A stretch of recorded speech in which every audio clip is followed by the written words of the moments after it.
ووصينا الإنسان بوالديه حسنا وإن جاهداك لتشرك بي ما ليس لك به علم فلا تطعهما إلي مرجعكم فأنبئكم بما كنتم تعملون والذين آمنوا وعملوا الصالحات لندخلنهم في الصالحين ومن الناس من يقول آمنا بالله فإذا أوذي في الله جعل فتنة الناس كعذاب الله ولئن جاء نصر من ربك ليقولن إنا كنا معكم أوليس الله بأعلم بما في صدور العالمين وليعلمن الله الذين آمنوا وليعلمن المنافقين وقال الذين كفروا للذين آمنوا اتبعوا سبيلنا ولنحمل خطاياكم وما هم بحاملين من خطاياهم من شيء إنهم لكاذبون وليحملن أثقالهم وأثقالا مع أثقالهم وليسألن يوم القيامة عما كانوا يفترون وَلَقَدْ أَرْسَلْنَا نُوحًا إِلَىٰ قَوْمِهِ فَلَبِثَ فِيهِمْ أَلْفَ سَنَةٍ إِلَّا 50 عَامًا فَأَخَذَهُمُ الطُّوفَانُ وَهُمْ ظَالِمُونَ فَأَنجَيْنَاهُ وَأَصْحَابَ السَّفِينَةِ وَجَعَلْنَاهَا آيَةً لِّلْعَالَمِينَ صدق الله العظيم. رب اشرح لي صدري ويسر لي أمري واحلل عقدة من لساني يفقهوا قولي. اللهم ربنا ألهمنا رشدنا وأعذنا من شرور أنفسنا. اللهم أرنا الحق حقا وارزقنا اتباعه وأرنا الباطل باطلا وارزقنا اجتنابه. اللهم وفقنا لما تحب وترضى. اللهم وفقنا أن نجاهد في سبيلك بأموالنا وأنفسنا. اللهم أفرغ علينا صبرا وثبت أقدامنا وتوفنا مسلمين آمين يا رب العالمين. In the previous session, we have studied 7 ayat of the first section of Surah Al-Ankabut. One ayah consisted of huruf muqatta'at only. So actually 6 ayat. And you must have noted the beautiful division. First 2 ayat of sort of warning, sign of displeasure. Then 2 ayat encouragement, sort of reassurance. Then 1 ayah having a note of warning. And again 1 ayah that was the reassurance, encouragement. So these 2 things are going on side by side. Now, وَوَصَّيْنَا الْإِنسَانَ بِوَالِدَيْهِ, a special problem which the youth were facing at that time. There were many teenagers who accepted Islam. Now they were under the pressure from their parents that we have rights over you. How come you leave our religion and the religion of our ancestors? We have rights, we have brought you up. You were born of us. We have fed you, we have taken care of you up till now. So, with this appeal, they were forcing those teenagers to come back to the religion of their ancestors. And I was absolutely clear that those teenagers who accepted Islam at that age were of very good nature, the best of intentions. How could they ignore the rights of their parents over them? So there was a dilemma, what to do. On the one side, rights of Allah. On the other side, rights of parents. And I have told many a time, and we have seen in this very selected course of study. At least in 5 places in Quran, Allah subhanahu wa ta'ala mentions the rights of parents immediately after his own rights. وَقَضَى رَبُّكَ أَلَّا تَعْبُدُوا إِلَّا إِيَّاهُ وَبِالْوَالِدَيْنِ إِحْسَانًا. We studied in the second section of Surah Al-Luqman, Anishkur li waliwalidayk. Have gratitude for me. Be grateful to me and to your parents. Now, when these two rights collided, what to do? This was a practical problem. And actually, we have studied this problem once before in Surah Al-Luqman. The same ayah appears there in a rather extended form. وَوَصَّيْنَا الْإِنسَانَ بِوَالِدَيْهِ حَمَلَتْهُ أُمُّهُ وَهْنًا عَلَى وَهْنٍ وَفِصَالُهُ فِي عَامَيْنِ أَنِ اشْكُرْ لِي وَلِوَالِدَيْكَ وَإِلَيَّ الْمَصِيرُ وَإِنْ جَاهَدَاكَ عَلَىٰ أَن تُشْرِكَ بِي مَا لَيْسَ لَكَ بِهِ عِلْمٌ فَلَا تُطِعْهُمَا وَصَاحِبْهُمَا فِي الدُّنْيَا مَعْرُوفًا وَاتَّبِعْ سَبِيلَ مَنْ أَنَابَ إِلَيَّ ثُمَّ إِلَيَّ مَرْجِعُكُمْ فَأُنَبِّئُكُم بِمَا كُنتُمْ تَعْمَلُونَ. It appears that Surah Al-Luqman was revealed before this surah, because there the subject has been discussed in detail. Here it is included again. Why? Because you know the context. It was also a sort of persecution. The most important example is of Sa'd ibn Abi Waqqas radiyallahu ta'ala anhu, one of the topmost 10 Sahaba, 10 companions, Ashara al-Mubashshara radiyallahu ta'ala anhu. He was a teenager when he accepted Islam. His father had died long before. Mother had brought him up with utmost love, affection, care, everything. Now that mother declared, I will not eat anything, I will not drink anything, I will commit suicide if Saad doesn't come back to the religion of his father and ancestors. Now just imagine what a hard situation he was faced. But here is the clear injunction of Allah. My rights are superior. All other rights are below my rights. As I told you, shirk, if you obey anyone which entails disobedience to Allah, it is shirk. Whether it is your own nafs or any other body or any other person. لا طاعة لمخلوق في معصية الخالق. A very broad principle enunciated very briefly by Muhammad sallallahu alaihi wasallam. There can be no obedience to anyone who is from the creators, in which there is a disobedience to the Creator. لا طاعة لمخلوق في معصية الخالق. The same way you can love your parents, you can love your children, you can love your country, but love of Allah has to remain above every other love. Otherwise, the shirk. Ta'is abdul dinar wa abdul dirham.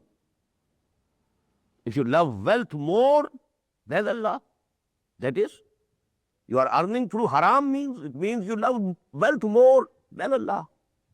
It is shirk. Abdul dinar. You might claim that my name is Abdul Rahman, but actually you are Abdul Dinar. If you are earning through haram means. So the same is the clear injunction here. وَوَصَّيْنَا الْإِنسَانَ بِوَالِدَيْهِ. We did enjoin upon man to be good or to do good to his parents. This is nature, human nature. And Allah subhanahu wa ta'ala is attributing it to himself. We have done it. We have made your nature. And that in that nature we have put it, that one should do good to his parents. وَإِنْ جَاهَدَاكَ لِتُشْرِكَ بِمَا لَيْسَ لَكَ بِهِ عِلْمٌ. But if they wage jihad against you, note here, this jihad, which we think is only for Muslims or Mu'min, it is for Mushriks also. Whosoever is striving for any cause, he is a mujahid for that cause. Muhammad and his companions, sallallahu alayhi wa sallam wa radiyallahu ta'ala anhum, they were waging jihad for the cause of Tawheed. And the mushrikeen, Abu Jahl and so on, they were waging jihad for the sake of shirk, for the cause of shirk. The Muslims were waging jihad for the cause of Allah.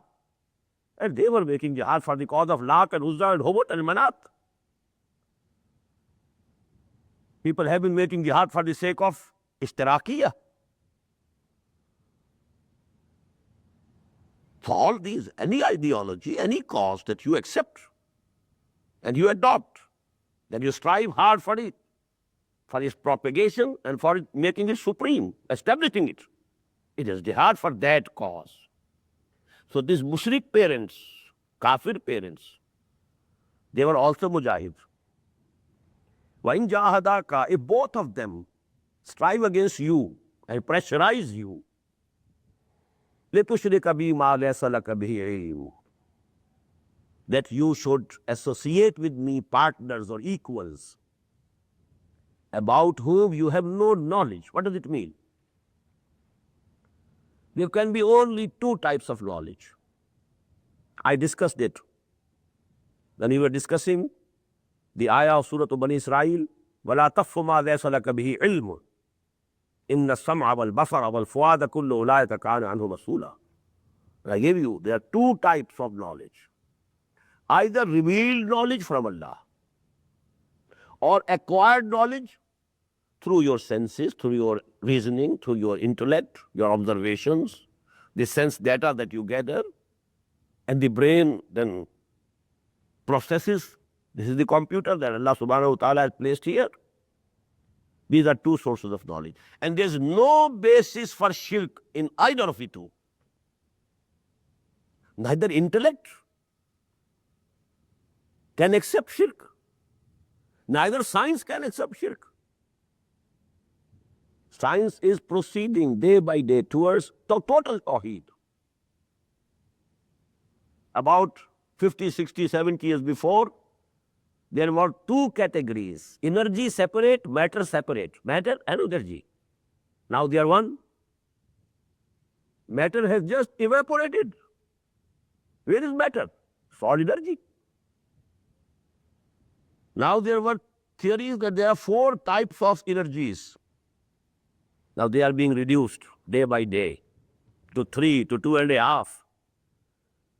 And finally the science will lead you only one. That the science tells us the whole system is a totalitarian system. There cannot be two wills, two commands. Impossible. So actually, neither in sciences, physical sciences, nor in philosophical sciences. Philosophy also tests you. Either you are realist or you are idealist. There are only two shades of philosophy.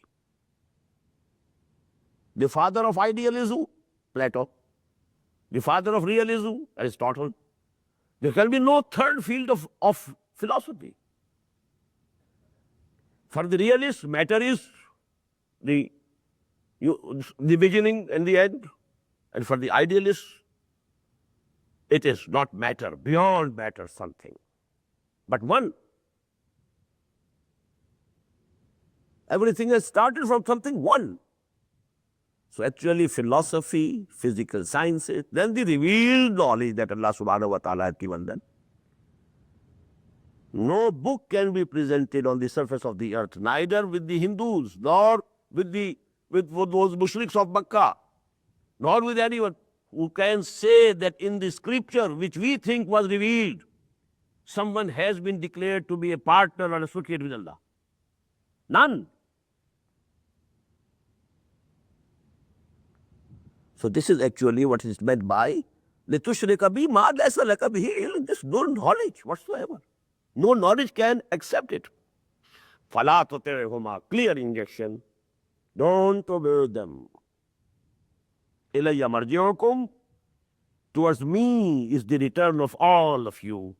فَأُنَبِّئُكُمْ بِمَا كُنْتُمْ تَعْمَلُونَ, and then we shall apprise you of everything that you had been doing. The parents will also come before us, and the progeny and children will also come before us. Everything will be settled. All accounts will be settled in our court on the last day, the day of judgment. Now, this was a very sort of curt type of command. Don't obey your parents. Let your mother die. What did it mean for Sa'd ibn Abi Waqqas? You know, a thing in generalized terms doesn't appear to be so strong. I have particularized it. What this ayah would have meant for Sa'd ibn Abi Waqqas.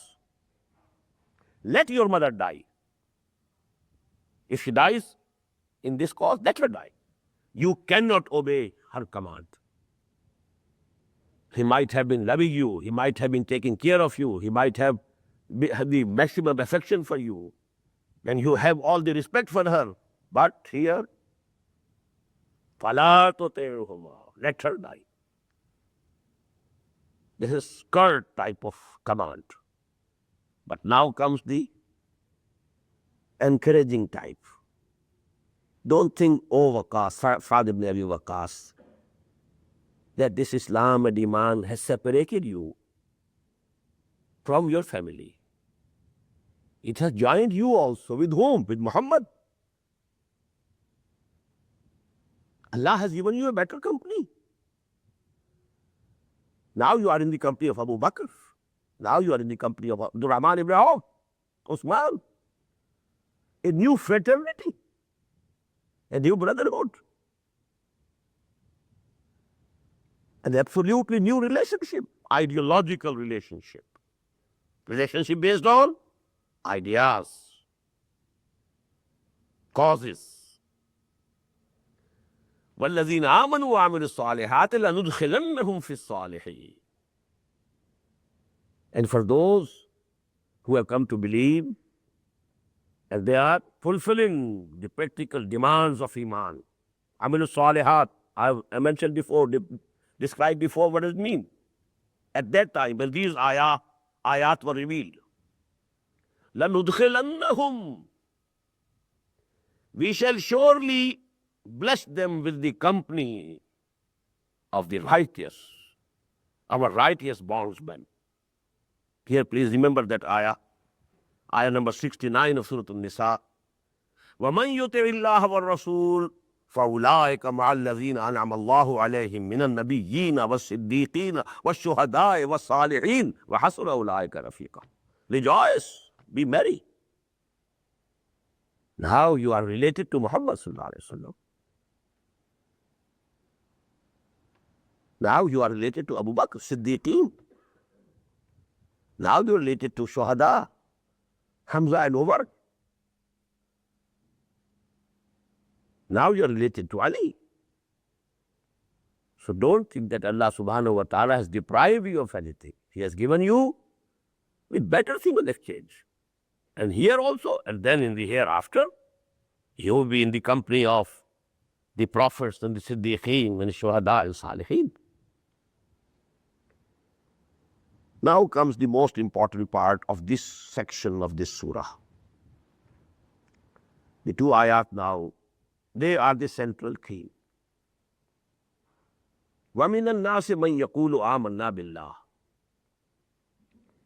There are among the people someone who says, آمَنْتُ بِاللَّهِ, I believe in Allah.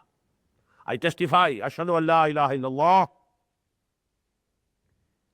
فَإِذَا أُوذِيَ فِي اللَّهِ.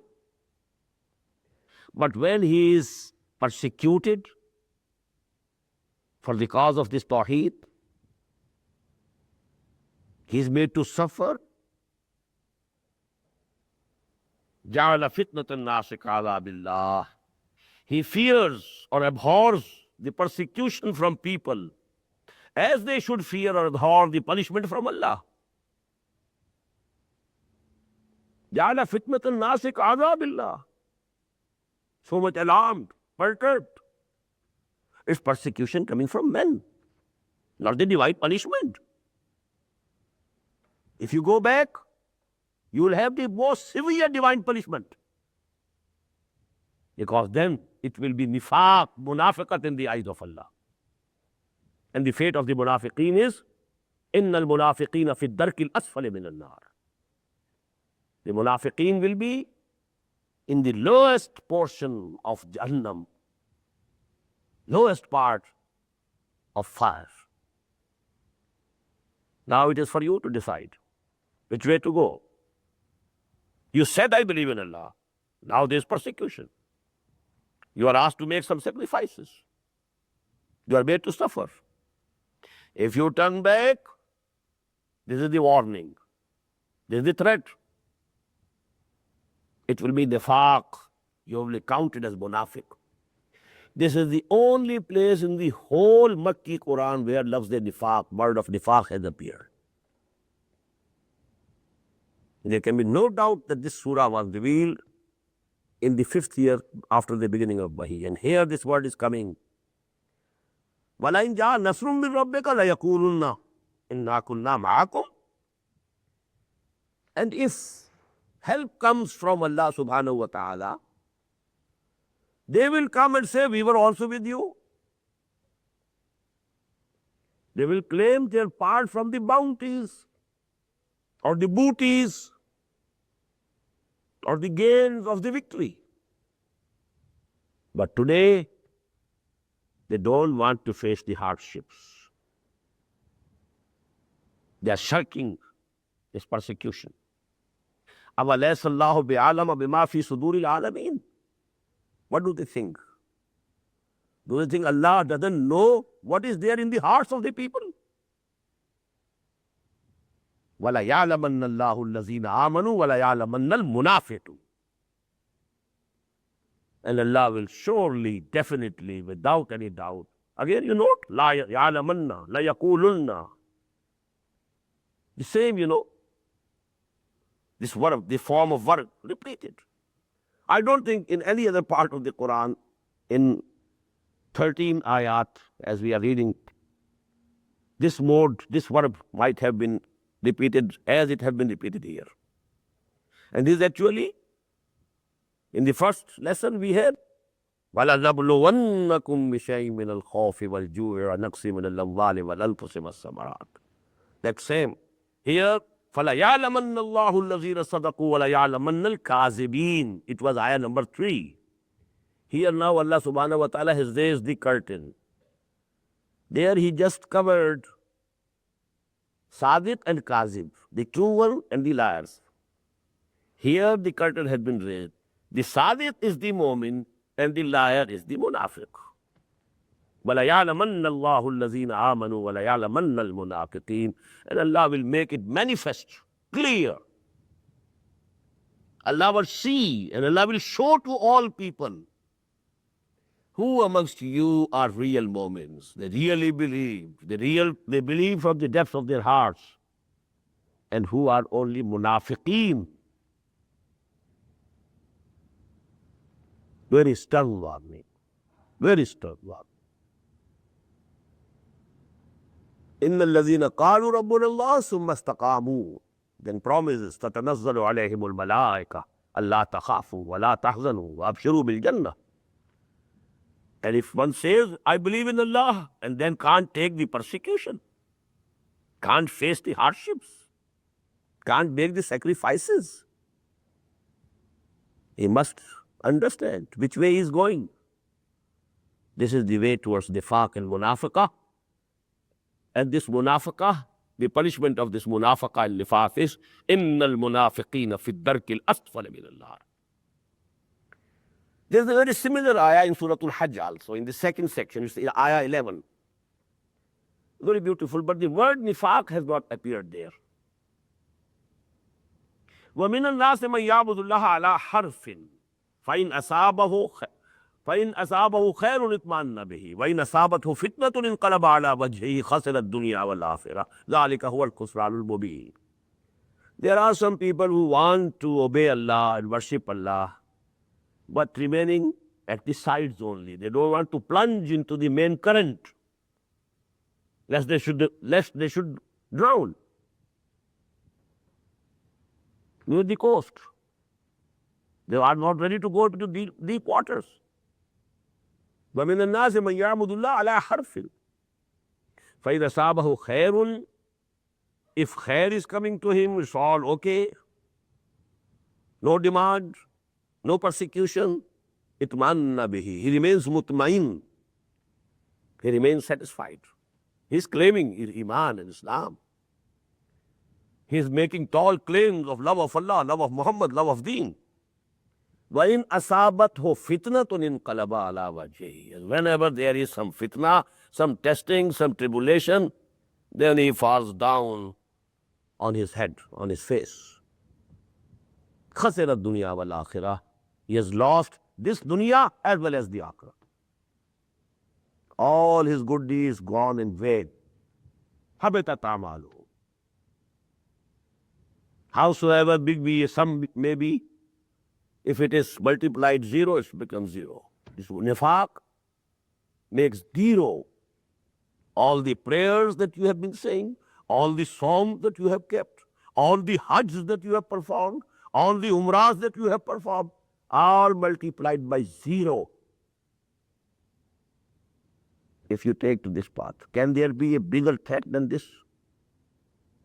وَلَيَعْلَمَنَّ اللَّهُ الَّذِينَ آمَنُوا وَلَيَعْلَمَنَّ الْمُنَافِقِينَ. Now another practical problem. Again to the youth. First, youth, the parents. In addition to the parents, there are the elders, well-wishers. They don't criticize, they are not angry. They give advice, appear to be giving the best advice for their good, sincere advice. What has happened to you? You are destroying your career. You studied this and this and this, and now you are devoting all your time to this new type of activity. What has happened to you? You have gone mad, crazy? You are not thinking about your children, their education. You are devoting all the time to this job now. Definitely you will suffer in your business. Will you be able to maintain their level of living, standard of living, their level of education? What will happen to you?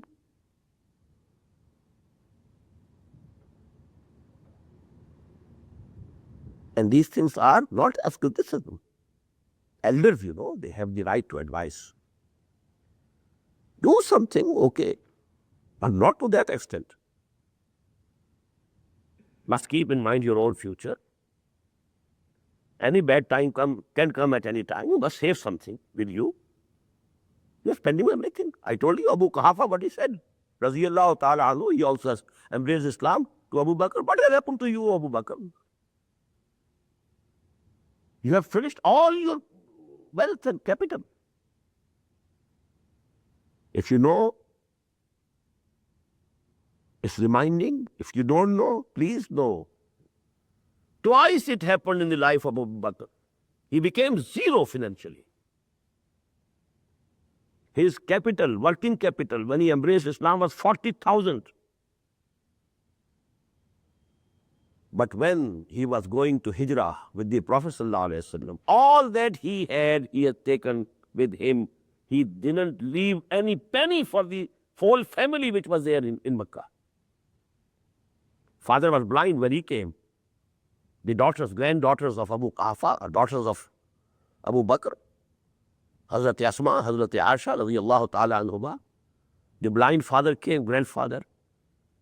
He has gone. Yes. Has he left anything? Yes, grandfather. And they had some pebbles, and then they put them in some cloth, and then they touched the hands. Yes, father. Yes, grandfather. He has left nothing, not a single penny. And then, at the time of Tabuk, whatever he had presented. Now, for worldly wise people, it's a business folly. So this is actually what to those youth. Because youth, they have careers before them. This education, now you must pursue the career in the right earnest. What has happened to you? وَقَالَ الَّذِينَ كَفَرُوا لِلَّذِينَ آمَنُوا اتَّبِعُوا سَبِيلَنَا. And those who have disbelieved, who have rejected the dawah or call of Muhammad sallallahu alaihi wasallam, they say to those who have believed, who have accepted the faith, ittabi'u sabilana, follow in our footsteps, follow our path. Don't go to right or left. Don't go behind Muhammad sallallahu alaihi wasallam. Don't follow him. Well, he is a rich man. His wife is very rich. He has a lot to eat. What will you do?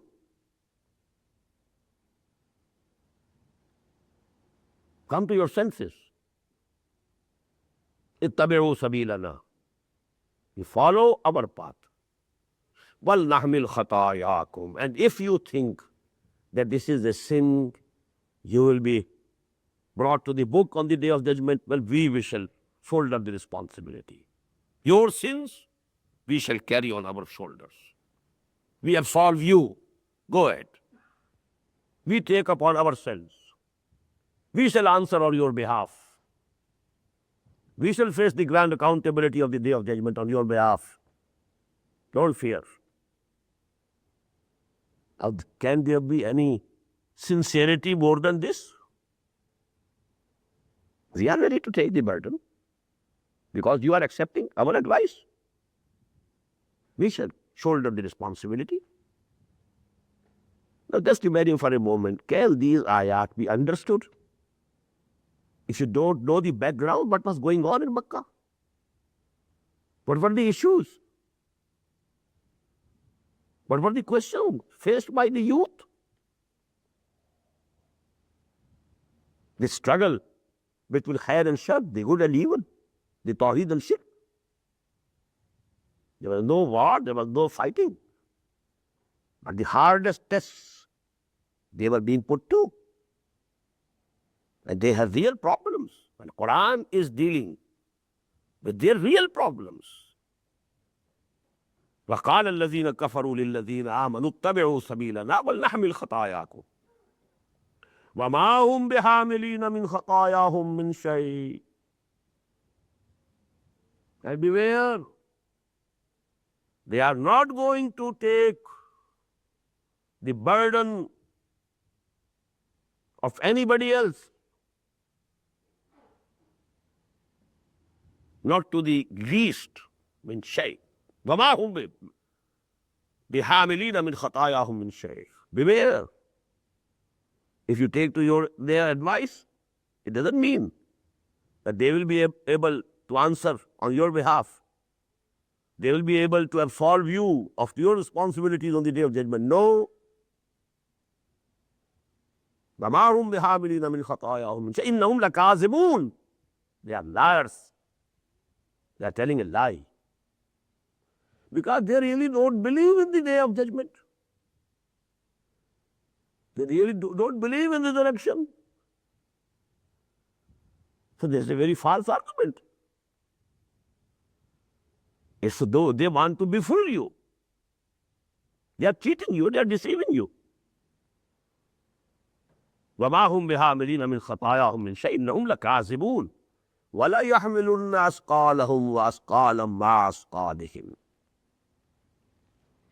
And they will surely, they doesn't say, وَلَا يَحْمِلُنَّ, the same word of verb.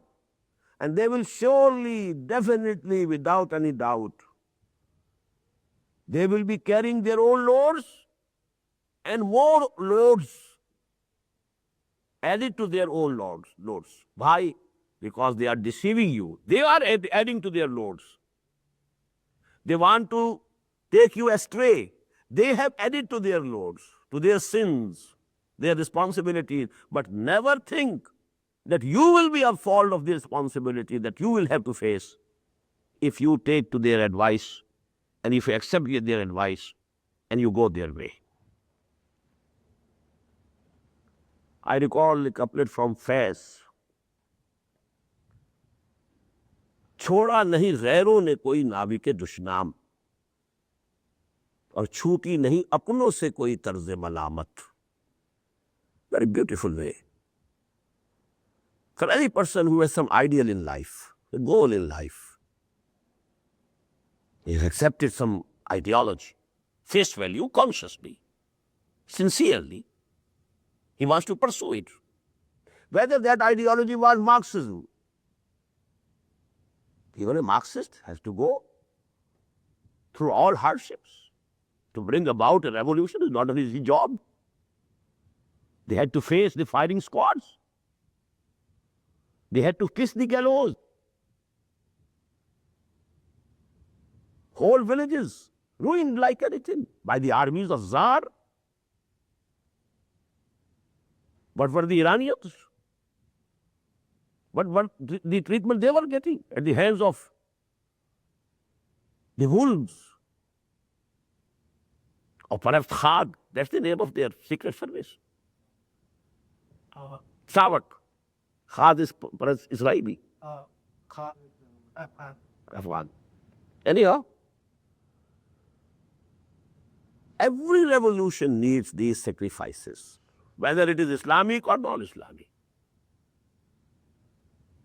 If you want to live, eat, drink, be merry, that's all. اب تو آرام سے گزرتی ہے آخرت کی خبر خدا جان رہے ہو. You can lead a very easy life. Go ahead. Rear your children, bring them up, feed them, feed yourself. Let them go away.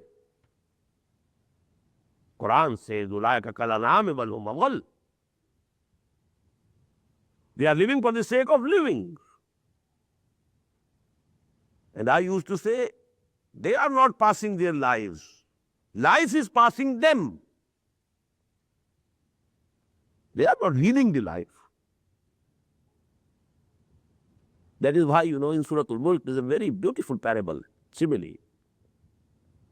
أَفَمَنْ يَمْشِي مُكِبًّا عَلَى وَجْهِهِ أَهْدَىٰ أَمَّنْ يَمْشِي سَوِيًّا عَلَى صِرَاطٍ مُسْتَقِيمٍ. Imagine two persons.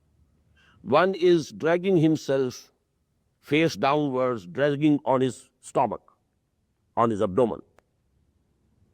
The other one is standing straight, having a goal before him, and walking straight towards that goal. Who would be more guided? أَفَمَنْ يَمْشِي مُكِبًّا عَلَى وَجْهِهِ. Living due to the animal instincts only. Living for the sake of living. They are dragging themselves on their abdomens. The upper part of the abdomen is what you eat. The lower part is your sexual urge. These are the two main urges which make you live.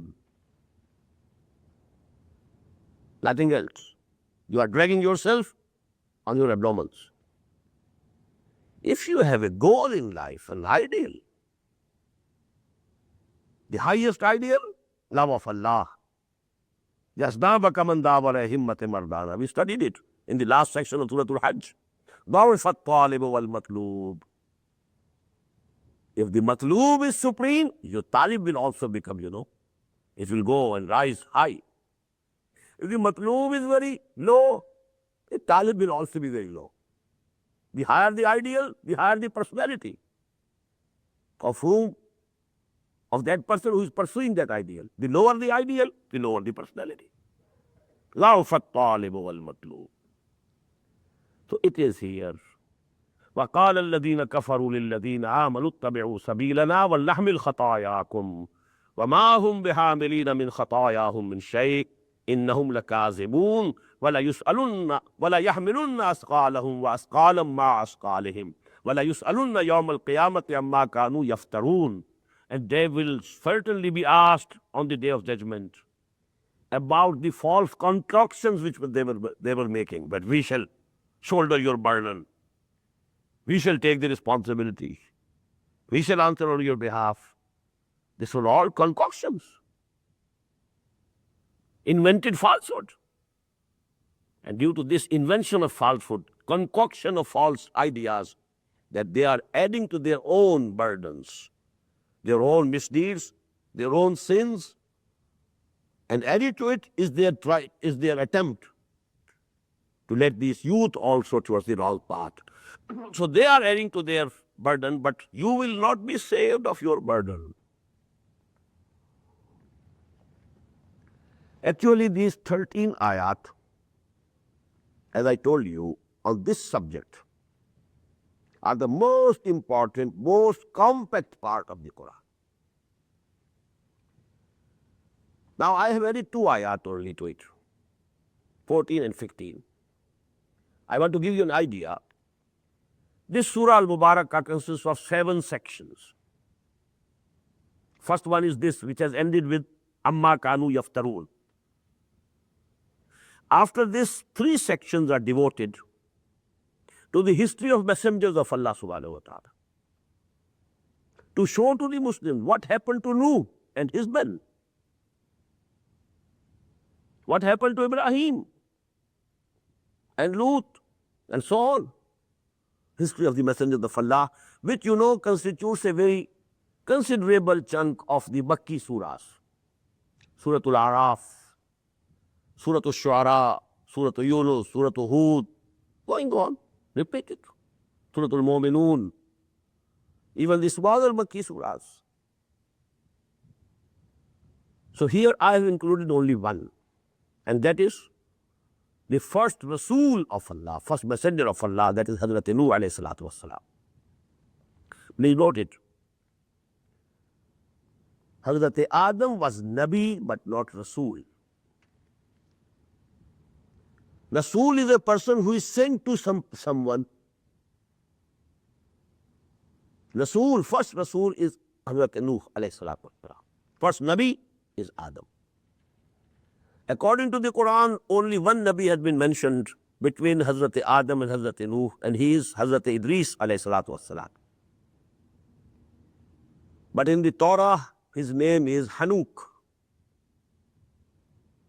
And Torah mentions another Nabi of Allah before Hazrat Nuh, and he is Shis. But there is no mention of Shis alayhi salatu wassalam in the Quran.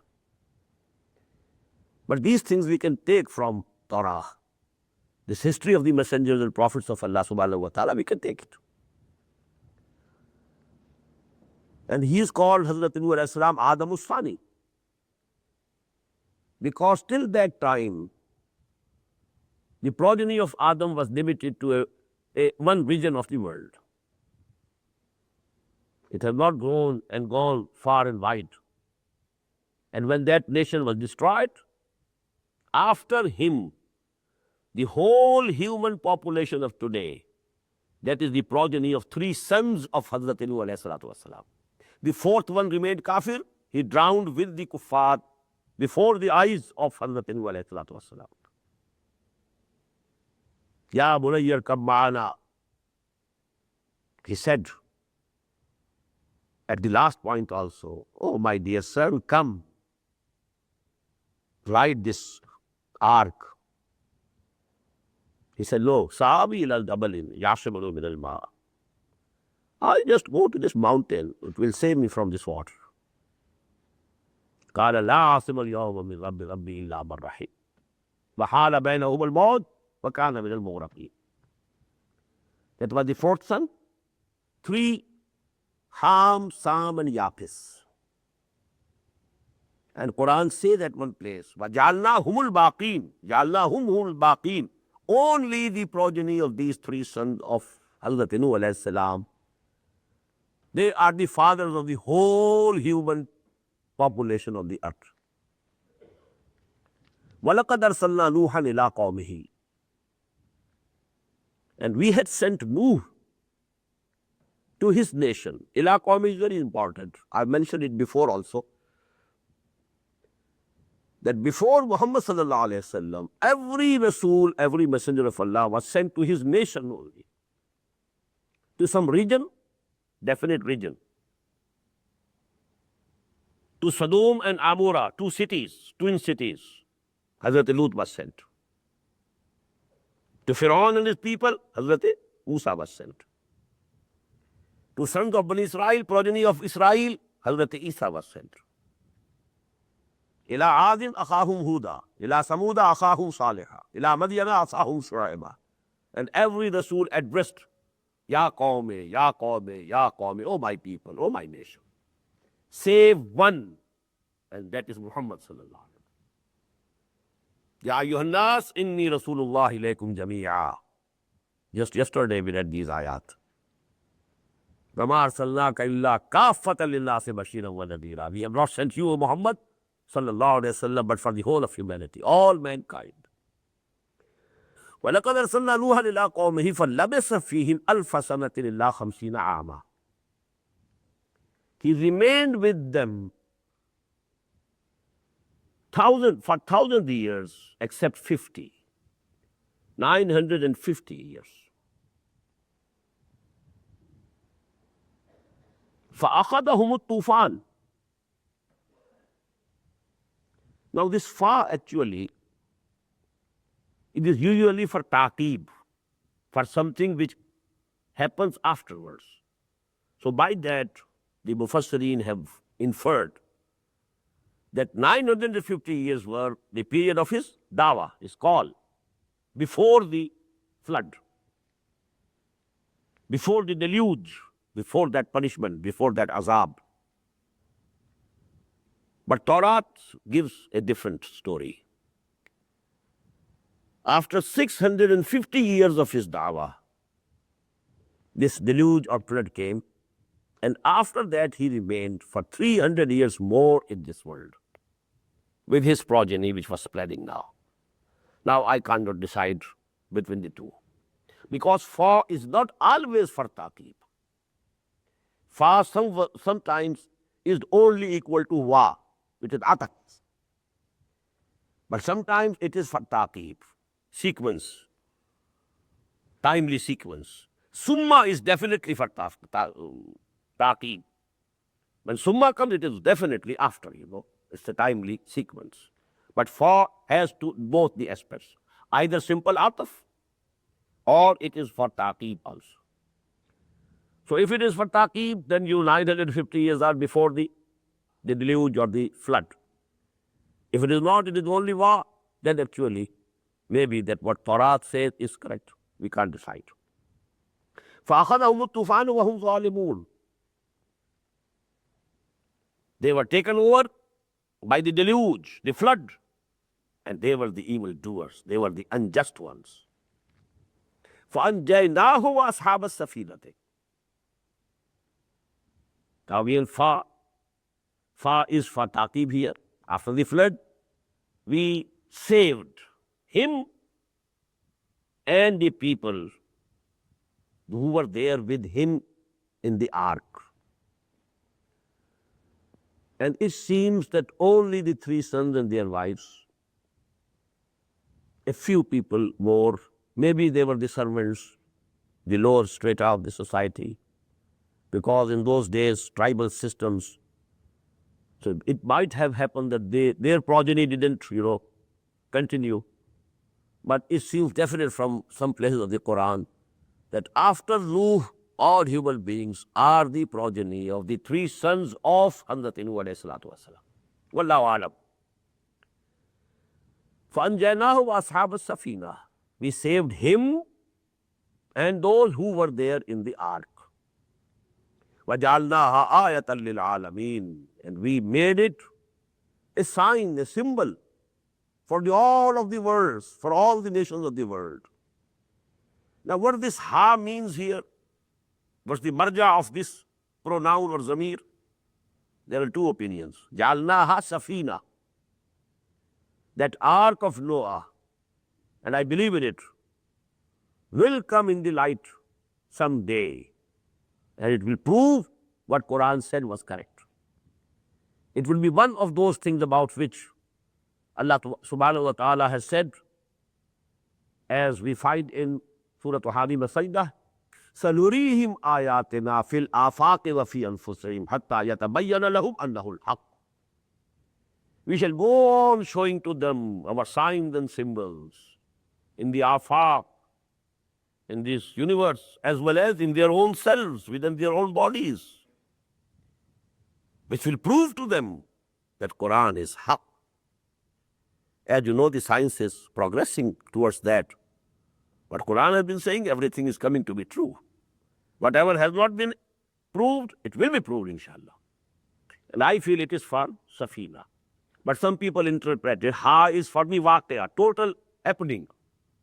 To this it is referring that this happening we made a sign for the whole of the mankind. Now, what for has it been quoted here? That is to show not only to Muhammad sallallahu alaihi wasallam, but also to his followers,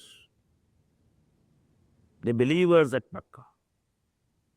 Number one, O Muhammad sallallahu alaihi wasallam, I'm reporting now ayah, Al-Ahqaf, ayah number 35. Wasbir kama sabara ulul azm min ar-rusul. Have patience. Show forbearance. Show steadfastness. Just as our ulul azm messengers, the great messengers that we have been sending, who had high will, strong characters, just as they showed forbearance, fortitude, 900 years. If they call you a majnoon, if they call you a shair or a sahir, if they call you a cheat, sahirun kazzab, it's nothing. What did they say to Nuh? He's gone mad. He's manufacturing this ark. Now he will, have this boat floating on this earth. No sea here, no water here. So you have to listen. فَاصْبِرْ عَلَى مَا يَقُولُونَ وَأَجُرْهُمْ أَجْرًا جَمِيلًا. And just imagine for those who have believed in Muhammad sallallahu alaihi wasallam, final victory will be yours. كَتَبَ اللَّهُ لَأَغْلِبَنَّ أَنَا وَرُسُلِي. Allah has decided it forever that He and His messengers will succeed and triumph.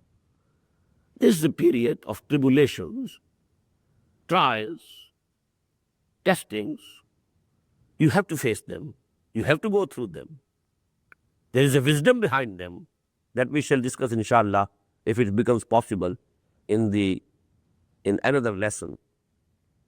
But actually, I can't go into that detail. What's the wisdom behind it? It is this persecution. Allah Ta'ala is allowing these people to persecute you. There is a wisdom behind it. And they are only able to do this because Allah Subhanahu wa Ta'ala has okayed it. Okay. Otherwise, they couldn't do it. So just have patience and have the firm belief that victory will be yours. You will triumph. What Muhammad told, just remember that hadith. You are making haste. You are showing istirjal. Ujla. Khuliqal insanu min ajal. Wallazi nafsi biyadihi. The time will come that a rider on a camel or a horse will travel from Sana'a to Hadramaut, travel through the breadth of the Arabian Peninsula. It is the broadest in the south, as you know. And he will have no fear of anybody except Allah. Or the wolves of the jungle. He might have to fear them, that they might not attack his sheep or goats. None else. The ruler will be Allah, and it will be all peace, salam and Islam, and amun and iman. Just recall the supplication of the Prophet sallallahu alaihi wasallam. Whenever he saw the new moon, the new month, he used to pray to Allah, Allahumma ahillahu alayna bil amni wal imani wal salamati wal islami. Rabbi wa rabbuka Allah. Hilal rushdin wa khair, hilal rushdin wa khair, hilal rushdin wa khair. Oh Allah, with this moon, with the month which is beginning, you begin it for us with aman and iman and salamati and Islam. So actually, Amn and Iman, same. Salamah in Islam, same. When Islam will triumph, there'll be all Salamah. Qilan Salaman Salama. Peace, tranquility. And there will be peace within you also, that Amn inside. I have a small booklet, Quran and the World Peace. I have discussed these things in that booklet.